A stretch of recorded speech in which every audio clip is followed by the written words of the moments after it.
Nós vamos conversar um pouco sobre a segunda carta do apóstolo Pedro. E o que me chama muita atenção, desde a primeira carta, é como o apóstolo Pedro tem zelo de registrar todo o conhecimento que ele recebeu no que diz respeito aos fundamentos históricos da palavra, e aquela preocupação dele: eu quero de qualquer forma deixar com que todos os crentes em Jesus Cristo não se percam, mas possam descobrir, manusear e pensar nessas coisas com um carinho muito sério. Tanto é que ele começa a sua segunda carta da seguinte maneira: 2 Pedro 3, 1. Olha o que ele diz: amados, escrevo-vos agora esta segunda carta, em ambas as quais desperto com exortação o vosso ânimo sincero. Então a preocupação é despertar, é provocar uma curiosidade interessante, para que todos os crentes se alicercem em fundamentos que possam respaldar, garantir, assegurar uma tranquilidade no concernente a toda e qualquer expectativa histórica do que a palavra expressa, para que nós possamos compreender de fato. O apóstolo Pedro, ele deixou bem evidente nessa segunda epístola a sua preocupação com o fortalecimento da fé e esperança dos crentes. Você ouviu o que eu disse? Fé e esperança, ou seja, uma fé capaz de consubstanciar tudo aquilo que nós precisamos saber, ter prática de vida, de um relacionamento com Deus, que nos dê segurança de que qualquer expectativa futura sobre a humanidade não pode nos causar qualquer tipo de prejuízo. Por quê? Porque nós temos que saber quem somos nele e o que nos aguarda. Por que a Bíblia fala em alegria da salvação? Porque qual o fundamento que a palavra traz para gerar no meu entendimento que eu posso me alegrar na salvação? Por uma razão única: nenhuma circunstância, se eu sou um homem de Deus, tenho comunhão com meu Deus, tenho relacionamento com meu Deus, tenho uma vida prática de meditação, de oração, eu não tenho que me preocupar, porque a minha salvação, independente do que acontecer, estará garantida. Esse é o desejo do coração de Deus para cada um de vocês. Você entendeu o que eu estou falando? Cada um de vocês. Então você tem que olhar para você e dizer: qual é a minha segurança? Qual é a minha garantia? Por que eu estou aqui? O que é que eu estou fazendo aqui? Qual a razão de tudo isso? Tem tanta coisa lá fora, aproveitável, não quer dizer para o bem, mas gera algum tipo de satisfação. Essa convicção, essa confiança e essa fé inabalável é o que o apóstolo Pedro resiste. Eu quero deixar instrumentalizado na palavra, que o povo de Deus confie no seu Deus e em suas promessas. No verso 2 do capítulo 3, ele diz assim: para que vos lembreis das palavras que primeiramente foram ditas pelos santos profetas e do mandamento do Senhor e Salvador mediante os vossos apóstolos. O apóstolo está dizendo: para que vocês se lembrem para que vocês não esqueçam, para que vocês não deixem que o dia a dia religioso vos afaste de uma busca continuada, intensa, de conhecer a palavra de Deus e o Senhor da palavra. Tanto é que a Bíblia diz: conheçamos e prossigamos em conhecer ao Senhor. Por quê? Qual a razão de prosseguir em conhecer?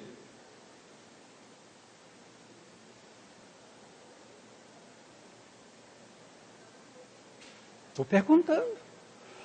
Pastores, o que diz a seguir? Porque é certa a sua vinda, e ele virá sobre nós como chuva temporã que rega a terra. É tão certo como tal coisa. Então, deixa eu fazer uma pergunta para a igreja. Alguém aqui está preocupado com o fim dos tempos? Eu estou perguntando com muita sinceridade. Tem alguém aqui que se preocupa com o fim?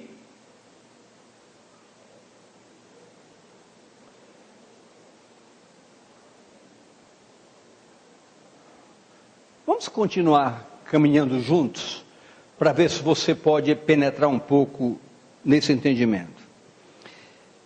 Em que tudo o que diz a palavra, nos ensina a palavra, historicamente, e projetando para o futuro, o fim. O que isso nos chama a atenção? Em que isso nos desafia? Qual é o maior desafio que eu posso enfrentar diante das expectativas que a palavra nos mostra, o que vai acontecer no fim? Qual é a minha confiança? Qual é a minha segurança? Qual é a importância do meu zelo para com as coisas de Deus diante de tudo isso? Só uma coisa pode me dar tranquilidade: a minha consciência, que se vier amanhã, se for depois de amanhã, se for daqui a 2 anos, daqui a 3 anos, daqui a 100 anos, não importa. Se for hoje, eu estou preparado para ser recebido por Ele. Mas o que me prepara? A minha fé? O que me prepara? A minha confiança? A minha segurança? Não. O que me garante tudo isso é que a palavra que me trouxe para cá, que me tirou lá de fora, disse: eu estou tirando você de uma condenação para a salvação eterna. Essa é minha garantia. A pessoa que pagou o preço da minha redenção, chamado Jesus Cristo. Ele é a minha garantia. Mas para conhecê-lo, eu preciso intensificar um estudo devido, diário, da palavra, buscando na palavra toda orientação. Para quê? Para que entre o tempo da minha aceitação da graça e a conclusão da minha jornada, eu possa ter uma caminhada de pleno e verdadeiro agrado ao coração de Deus. Escute. Meditação, estudo da palavra, oração, consagração e ser igreja participativa é muito importante, extremamente fundamental para todos nós. Igreja Batista Missionária da Amazônia. O que verdadeiramente nutre com substância a sustentação da fé e a esperança dos crentes é a fidelidade do púlpito para com a verdade da palavra. O púlpito é a fonte diretiva, objetiva, ensinadora para o caminhar da igreja. O púlpito é uma responsabilidade tão séria, que, queridos, precisa não só gerar a confiança de todos vocês, mas gerar acima de tudo em nós mesmos que ocupamos o púlpito, uma fidelidade de compromisso para com o Senhor da palavra. E muitas vezes as pressões são tão fortes que tentam provocar que nós adequemos a palavra ao interesse de A, de B ou de C. Eu sei que assim como o púlpito pode promover você se levantar e dizer aleluia, amém, dar pulos, o púlpito pode lhe jogar lá para baixo, de tirar a sua veste de farsa que você vive e lhe confrontar com muita seriedade, que faça você se mexer verdadeiramente, reconhecendo a sua miséria, a sua pobreza espiritual, é capaz de mexer com sua estabilidade. O púlpito tem que ser isso. Por quê? Porque farsas não cabem no púlpito. O que cabe num púlpito é um fundamento de verdade. E o Senhor diz, a minha palavra é a verdade. O Senhor diz, eu sou a verdade. A minha palavra é a verdade. E todos os que se determinem em obedecer as minhas diretrizes, têm que trabalhar com a verdade. Porque é a verdade que nos tira das ciladas, nos tira dos enganos, nos tira das mentiras e nos mostra o caminho chamado caminho sobremodo excelente. Eu posso ouvir amém? Porque tudo isso, por uma razão muito clara, igreja. O apóstolo Pedro evidenciou preocupação quanto ao descaso para com a verdade no que diz respeito ao chamado tempo do fim. Os versos 3 e 4 do capítulo 3, olha o que nos diz. Sabendo primeiro isso, que nos últimos dias virão escarnecedores, andando segundo as suas próprias concupiscências, e dizendo, onde está a promessa da sua vinda? Porque desde que os pais dormiram, todas as coisas permanecem como desde o princípio da criação. A preocupação do apóstolo Pedro era muito clara, e a gente consegue ver isso a olho nu, com muita verdade aos nossos olhos. Quando se fala da seriedade do púlpito, isso mexe com a nossa responsabilidade, com o nosso compromisso e mexe acima de tudo com o que a palavra cobra de todos nós. E o que ela cobra de todos nós? Que nós daremos satisfação a Deus sobre aquilo que nós induzimos o povo a acreditar. Daremos conta a Deus de todo esse rebanho. A preocupação de Pedro era muito séria sobre tudo isso. Então, queridos, há na realidade uma acomodação.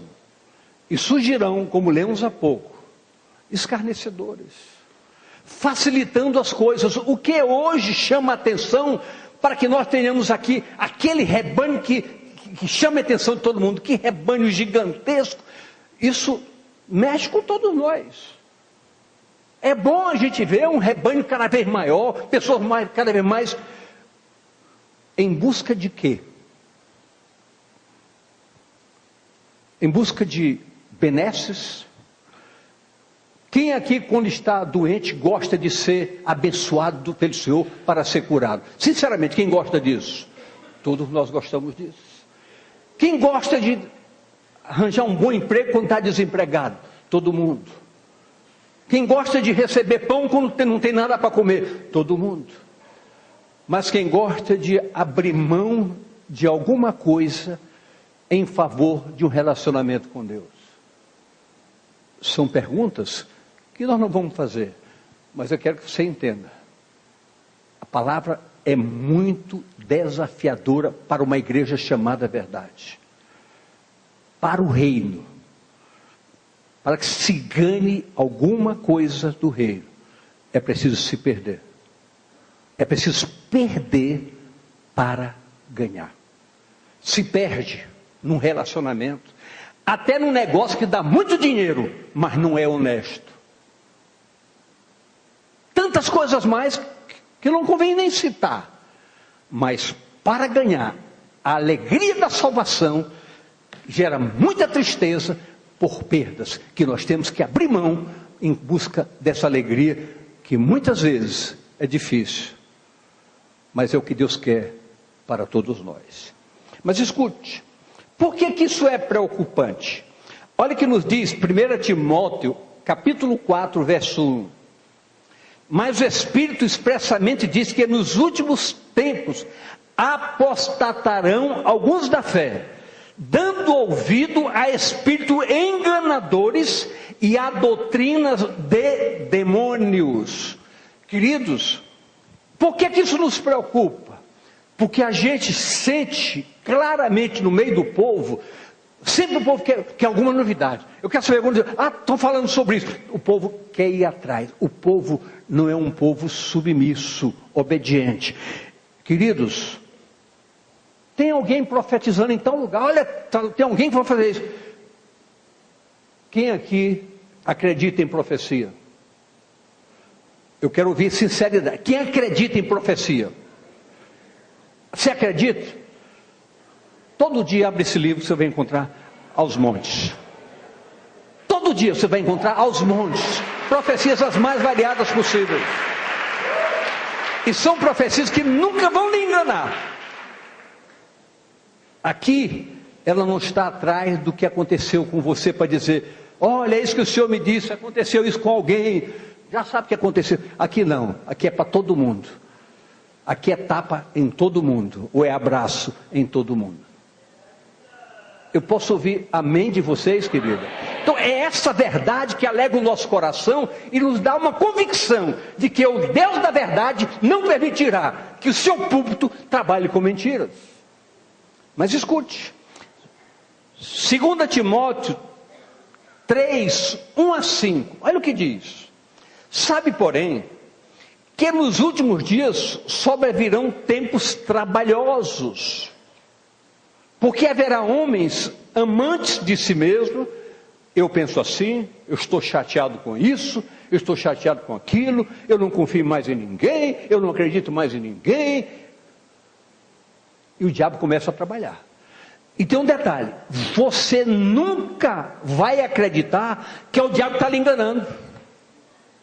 Você se enche de raiva, se enche de direitos, de razão, e você não está acreditando que é o diabo que está mexendo, não.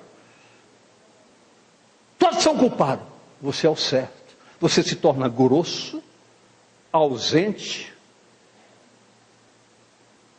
Coitado de mim.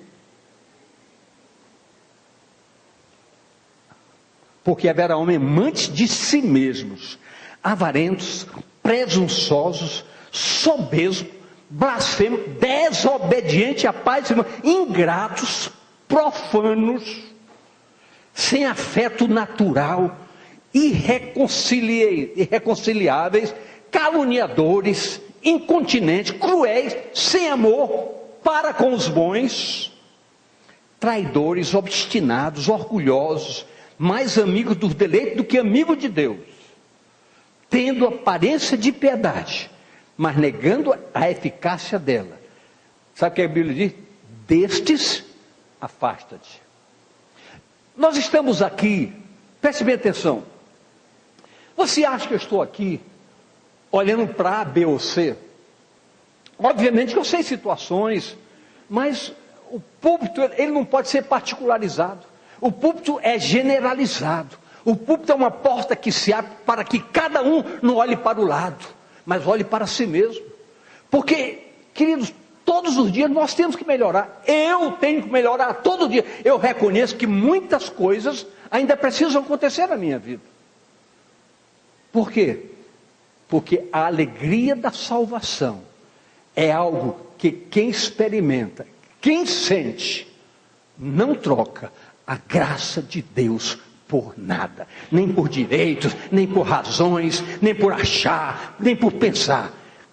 Cristo é tudo em todos. E ele mesmo diz: Cristo que é a nossa vida, quando ele se manifestar, vocês se manifestarão junto com ele. Por quê? Porque vocês estarão ligados com ele. Serão um. Sabe o que a Bíblia diz lá na primeira carta de João? Por enquanto, nós somos apenas filhos de Deus.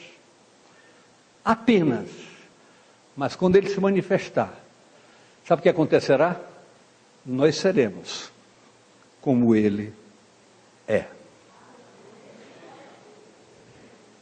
Por enquanto, é apenas um pouco. Mas um pouco que, com busca, vai se agigantando cada vez mais.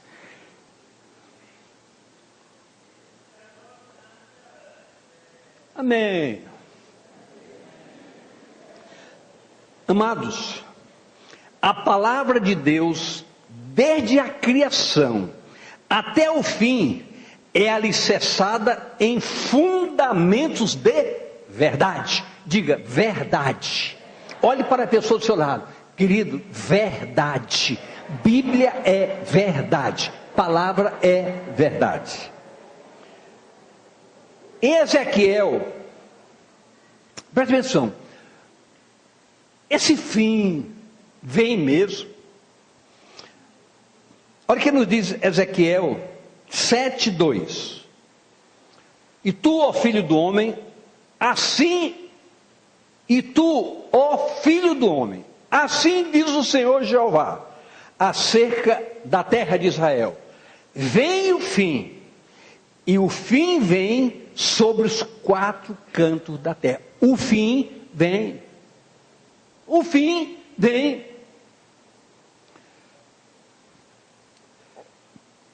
Daniel 11:27. Eu vou ler só a parte final. Porque o fim há de ser no tempo determinado. Então ninguém vai se levantar: olha, o fim vai ser o ano que vem, como já aconteceu várias vezes. O fim vem no tempo determinado por Deus. Abacuque 2:3. Porque a visão é ainda para tempo determinado, e até o fim falará, e não mentirá, sem tardar. Espera-o, porque certamente virá, não tardará. 1 Pedro 4:7. E já está próximo o fim de todas as coisas. Portanto, sede sóbrios. O que significa isso? Não vos deixem afetar por nada. Vou dar uma paradinha aqui. Diz uma coisa: quem aqui se aborrece muitas vezes?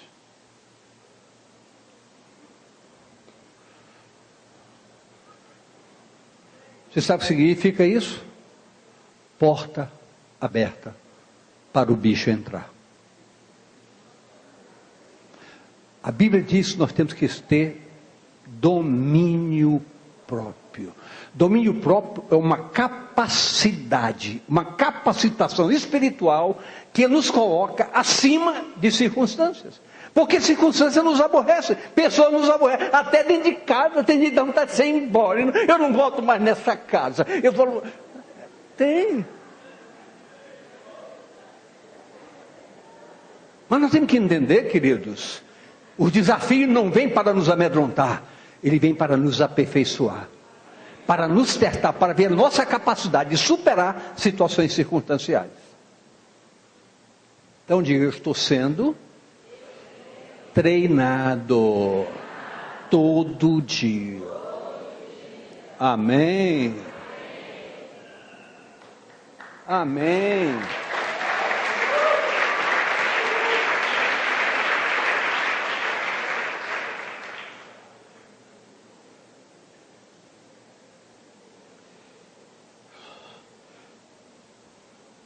O apóstolo Pedro, ele foca de maneira desafiadora, 2 Pedro 3, 5 e 6. Olha o que diz. Eles voluntariamente ignoram que pela palavra de Deus, já desde a antiguidade existiram céus e terras, que foi tirada da água e no meio da água subsiste, pelas quais coisas pereceu o mundo de então, coberto com as águas do dilúvio. A gente lê isso, a gente estuda isso, e ok, aconteceu. Toda uma geração foi embora. Numa atitude de quem? De uma determinação divina. A gente lê isso, tudo bem, amém, está tudo sorrindo. O fim vem. Como ele virá?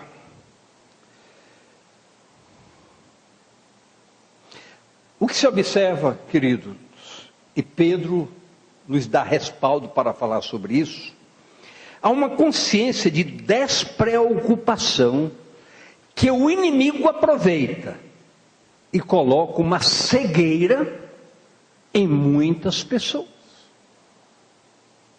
Em muitas pessoas. Gente, nós temos que aprender a tirar por menos. Ainda que nos ofenda, vamos tirar por menos.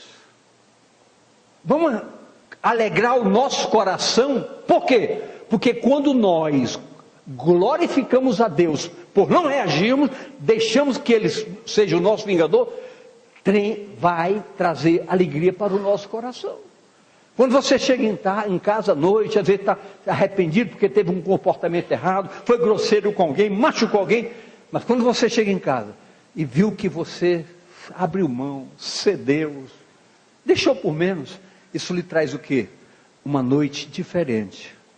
Você pode dizer, em paz me deitarei e logo dormirei, porque Senhor, Tu me fazes repousar em segurança.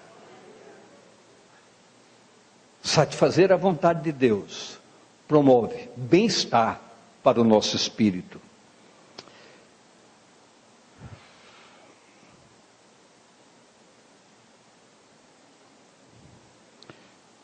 Segunda Pedro 2,5 diz que Deus não perdoou o mundo antigo, mas guardou a Noé, pregoeiro da justiça, com mais 7 pessoas, ao trazer o dilúvio sobre o mundo dos ímpios. O que se sabe aqui, o que se fala aqui pela palavra, como será o fim dos tempos? Qual é o elemento que vai acabar com tudo, mudar tudo? Qual é? Todo mundo sabe dizer fogo, não é? Vamos averiguar um pouco essas coisas. Preste bem atenção, por favor.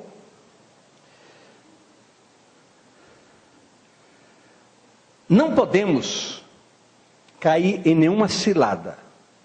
Quando se tem a palavra como fundamento de fé e estrutura o nosso entendimento, nós estamos isentos de ciladas. Nos versos 7 e 8 do capítulo 3 que nós estamos meditando, diz: mas os céus e a terra que agora existem, pela mesma palavra, se reservam como tesouro e se guardam para o fogo, até o dia do juízo e da perdição dos homens ímpios. Ok? Está escrito? É verdade. É absoluta verdade. E todos nós precisamos estar preparados para não sermos surpreendidos por nada. Porque nada disso, seja o que for, alcançará os que vivem hoje a alegria da salvação. Isso não deve nos preocupar. Mas escute mais uma coisa. Na Bíblia, é muitas vezes mencionado o fogo como um relacionamento ao juízo divino.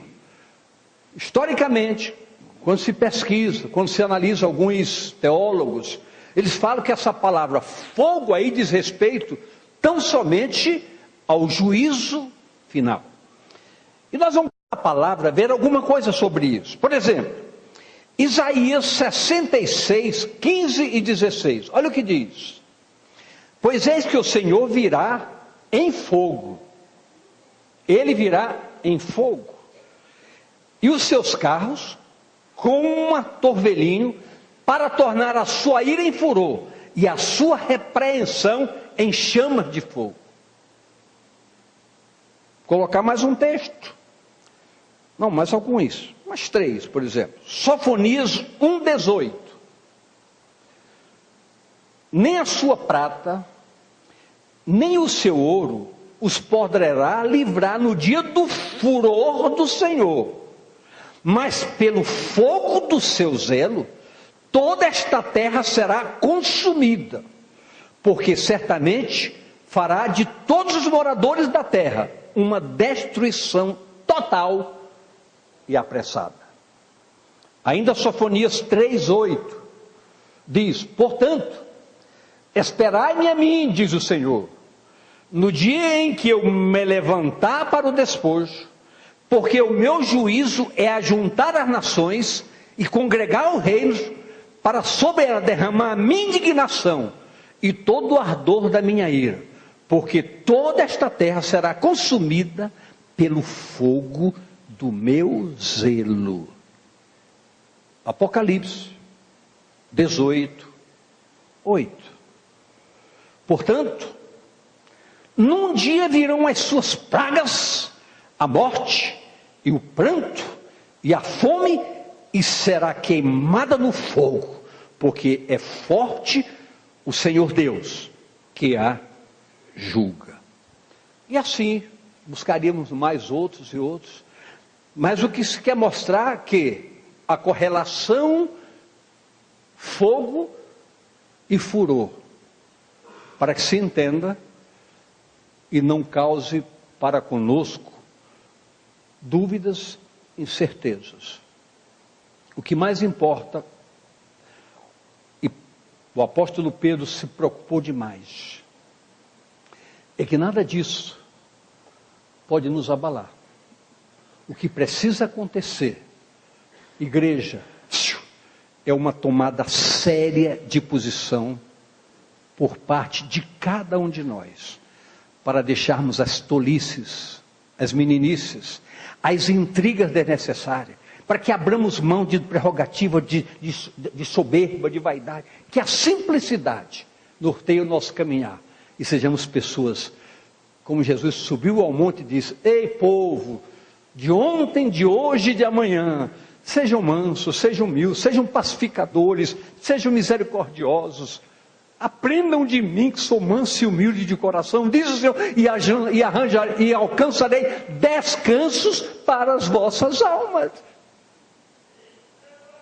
Porque a preocupação, porque a angústia do que não vai nos pegar se estivermos preparados.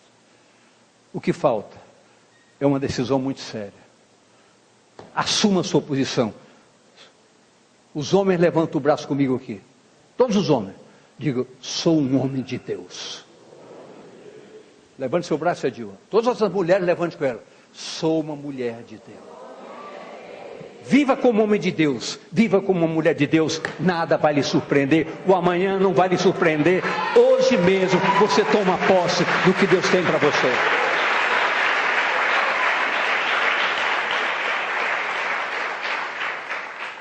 No verso 9 do texto de 2 Pedro 3, diz: o Senhor não retarda a sua promessa, ainda que alguns a tenham por tardios, mas é longânimo para convosco, não querendo que alguns se percam, senão que todos venham a arrepender-se. Há poucos instantes, o pastor Elton estava aqui em cima falando sobre o evangelismo. Queridos, há um parente seu, um amigo seu que não está salvo, vai em cima dele, aproveita a oportunidade. Hoje no gabinete uma pessoa me perguntou, Ele até disse assim, olha, ele me perguntou, minha esposa se converteu, mas a família dela toda é do diabo. Será que através dela eles podem ser salvos? Aí eu dei uma resposta e disse, olha, só o Senhor mesmo para me dar essa resposta. Eu disse, meu irmão, Deus é oportunista. Deu chance, Deus entra. Se ela for para o meio da família e começar a testemunhar, alguém vai dizer, ou ela está maluca, ou aconteceu algo demais na vida dela. E se for algo bom, os outros vão querer. Queridos, hoje é um dia muito sério para todos nós. Na realidade, vivemos tempos de oportunidade, permitindo o Senhor o alcance de vidas tão preciosas. Porque em Ezequiel 18, 23, a palavra ratifica. Ezequiel 18, 23. Se eu não dei, me perdoe. Mas fala sobre o Senhor não tem prazer na morte do que morre. E sim quer que todos se arrependam e vivam. Desejarei eu que qualquer de maneira a morte do ímpio, diz o Senhor. Não, antes que se converta dos seus caminhos e viva. Esse é o programa de Deus, esse é o projeto de Deus. Então se está alguém na sua casa, longe, afastado, ore por ele. Porque você não pode, como disse aqui, ninguém, não é o homem que converte o homem. Mas ore para que Deus dê uma oportunidade. Eu falo, domingo falando sobre anjos, e eu disse então, eu fiz uma colocação muito forte na minha oração, dizendo, Deus, então faz o seguinte, manda um dos teus anjos a cada um dos meus irmãos, sobrinhos, cunhados, parentes, para que esse anjo faça alguma coisa em favor dessa vida. Porque eu oro todo dia para ver toda a minha família salva, todos os meus parentes salvos. Família não, minha família está, graças a Deus, toda na igreja. Mas meus parentes, que são meus irmãos, cunhados, cunhadas, sobrinhos, todos são parentes. Quando a gente casa, a nossa família é a esposa e os filhos. Pais, avó, tudo agora é parente, minha parentela. Mas a família, alguém tem dúvida disso? Ok. Acho isso extremamente interessante e desafiador. Preste muito bem atenção no que nós vamos ler agora. Nós vamos ler dos versos 10 a 12, que diz assim: Mas o dia do Senhor virá como ladrão de noite, no qual os céus passarão com grande estrondo, e os elementos ardentes se desfarão, e a terra e as obras que nele há se queimarão. Havendo, pois, de perecer todas estas coisas, que pessoas vos convencer em santo trato e piedade. Isso é um alerta muito forte. Sabendo que tudo isso vai acontecer, que tipo de pessoa você deve ser? Você, meu irmão, que está aqui ouvindo nessa noite, que tipo de pessoa você deve ser? A Bíblia fala em santo trato, um trato santo na sua vida, um comportamento mudado. Abra mão das suas prerrogativas. Nesta noite, você que sabe que muitas vezes, asperamente, você é atacado de revolta, de ressentimento, e tem gente que quer brigar até com Deus. Por favor, aceite hoje que as coisas podem mudar dentro de você. O seu interior transformado lançará para fora de você o que a palavra diz: um coração alegre dará formosura ao rosto, muda até a aparência. Você, mulher, Beth, não vou falar por sua causa, porque ela é cabeleireira, ela tem salão de beleza. Dizer, você nunca mais precisa procurar um salão, porque o seu rosto já estará formoseado. Mas procure o salão da Beth, que ela dá uma pincelada nessa formosura, que melhora ainda mais. Depois acertaremos o meu cachê. Verso 12: aguardando e apressando-vos para a vinda do dia de Deus, em que os céus em fogo se desfarão e os elementos ardendo se fundirão. Escute.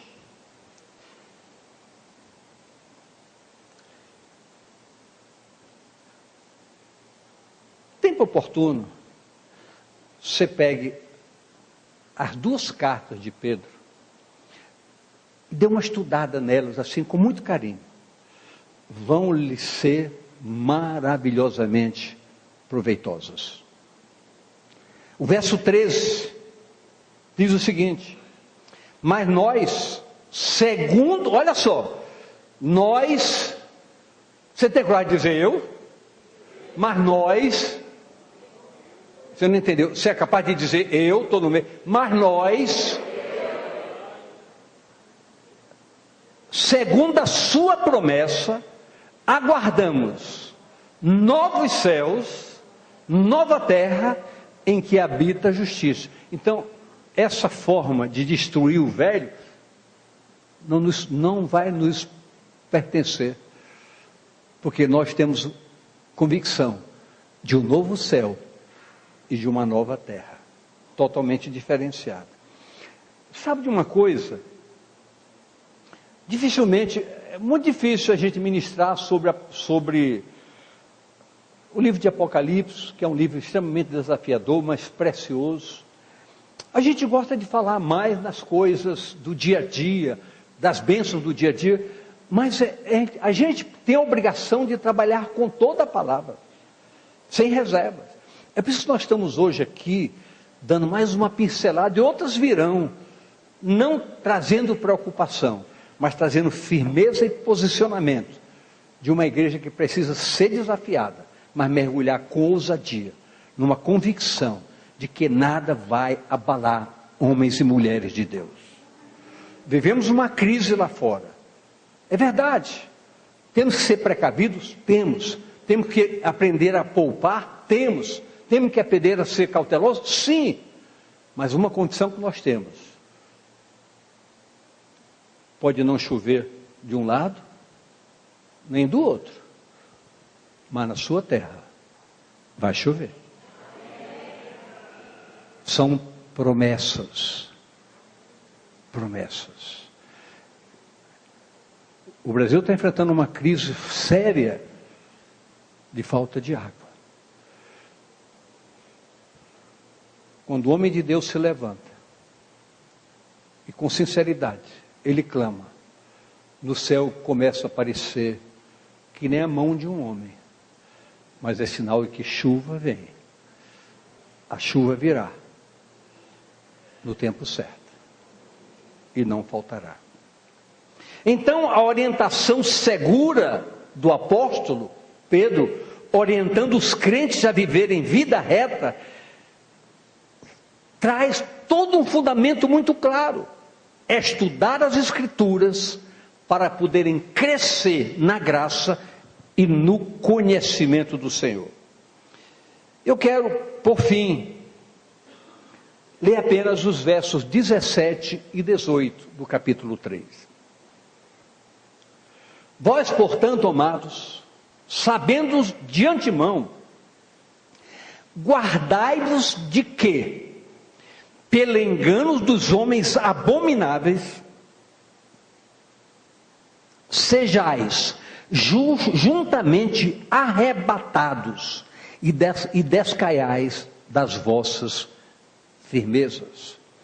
Queridos, muitas coisas ainda nos influenciam. Muitas pessoas lá fora, muitas amizades ainda nos influenciam. Padrões passados de nossas vidas ainda nos influenciam. Certas coisas nos influenciam. E a Bíblia está dizendo, queridos, não se deixe cair, não venha decair da sua esperança, da sua convicção de fé. Abra um negócio na certeza que vai dar certo. Trabalhe para que tudo dê certo. Reajuste sua vida familiar, reajuste seus parâmetros, seus valores, porque, queridos, é tempo de nós caminharmos de cabeça erguida. É tempo disso.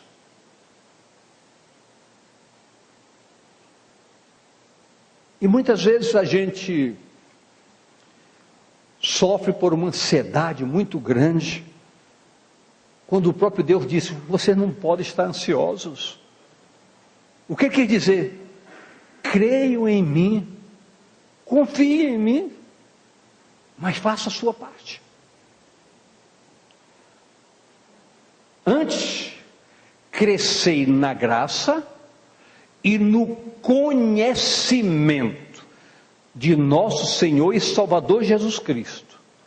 A Ele seja dada a glória, assim agora, como no dia da eternidade.